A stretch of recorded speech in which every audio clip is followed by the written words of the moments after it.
It is striking to note the warning from the Intergovernmental Economic Organisation, the Organisation for Economic Cooperation and Development, that reversing the Brexit process would boost the UK economy. According to the OECD, a new referendum or a change of government leading to the UK staying within the EU would have a significant positive impact on growth. It also warned no deal would see investment seize up, the pound hit new lows and the UK's credit rating cut. On the same day it was announced that UK inflation rate is now at its highest level in 5 years, one factor being the fall in the pound since Brexit, which has seen the costs of imported goods rise. With incomes squeezed tighter and poor economic growth, it is no wonder that polling is showing an increasing majority of people now advocating staying in the EU, a clear sign of buyer's remorse. Firms based in the UK are slowly but surely looking to implement contingency arrangements as the reality of what Brexit will mean to the UK begins to hit home, especially as we head towards a cliff-edge Brexit with the likelihood of securing a deal by March 2019 diminishing. The trickle of jobs, such as those in financial services, will soon become a flood as companies look to safeguard their interests and relocate to the likes of Frankfurt, Dublin and Amsterdam. There is still time for the UK to step back from the brink, to think again about this decision and look at matters afresh. As people become more aware of the likely impact of Brexit on both them and their families, and the cold reality hits, it is no shame to revisit the debate. Alex Oredenberg, brilliant to read the story about the OECD's suggestion for a second Brexit referendum. I think it's a great idea to stop all this uncertainty in the country. What would be even better would be first a referendum on the Brexit deal, that's assuming we ever get one. Winifred Brownie address supplied. I'm a Catalonian who wants peace. I'm one of those Catalans who was fine with how things were in Catalonia before all this happened. I myself never had any need for Catalonia to be independent. I was okay with the level of autonomy we had and with us being a part of Spain. I never had a problem with it. I don't condone nor agree with the tactics used by the Spanish government to repress the Catalonian independence supporters. I don't agree with the arrests currently being made, and I believe we the Catalans should have been granted our right to a legal referendum. However, the fact is now there's all this turmoil and conflict, all of it caused by the independence supporters, a fraction of the Catalonian population that I do respect, but that does not represent me at all. Why do I have to deal with this situation now, which they have created, when I was perfectly fine with how things used to be before all this? I don't want to fight your fight. I don't need to fight for independence.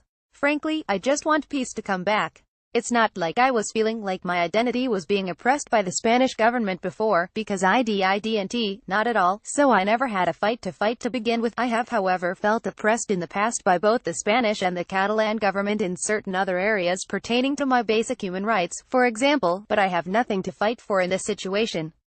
As independence from Spain was never an issue for me, so my only wish right now is for this terrible situation to be solved peacefully, hopefully with no further violence from either side, and if Catalonia becomes independent then wonderful, so be it, and if it doesn't then so be it as well. Just stop fighting and get to an agreement, for peace's sake. Don't let this escalate any further, please.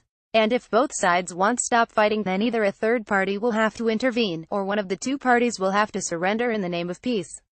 Whatever it takes, let's stop this conflict, please. Thank you for reading. Name and address supplied. A letter to the government about the imprisonment of Nazan and Zaghari-Ratcliffe and Kamal Foroughi in Iran. It is an absolute disgrace that both these people are still in prison in Tehran. I find it appalling that any country could abandon two of its own citizens. Theresa May needs to keep pressure on the Tehran authorities and demand the release of both these two people. I wonder how anyone would feel if they had a family member who found themselves in the same situation. I would suggest that the UK government gets itself into gear and starts demanding the release of both Nazan and Grandpa Kamal now. The sooner these two people are back home safe with their families, the better.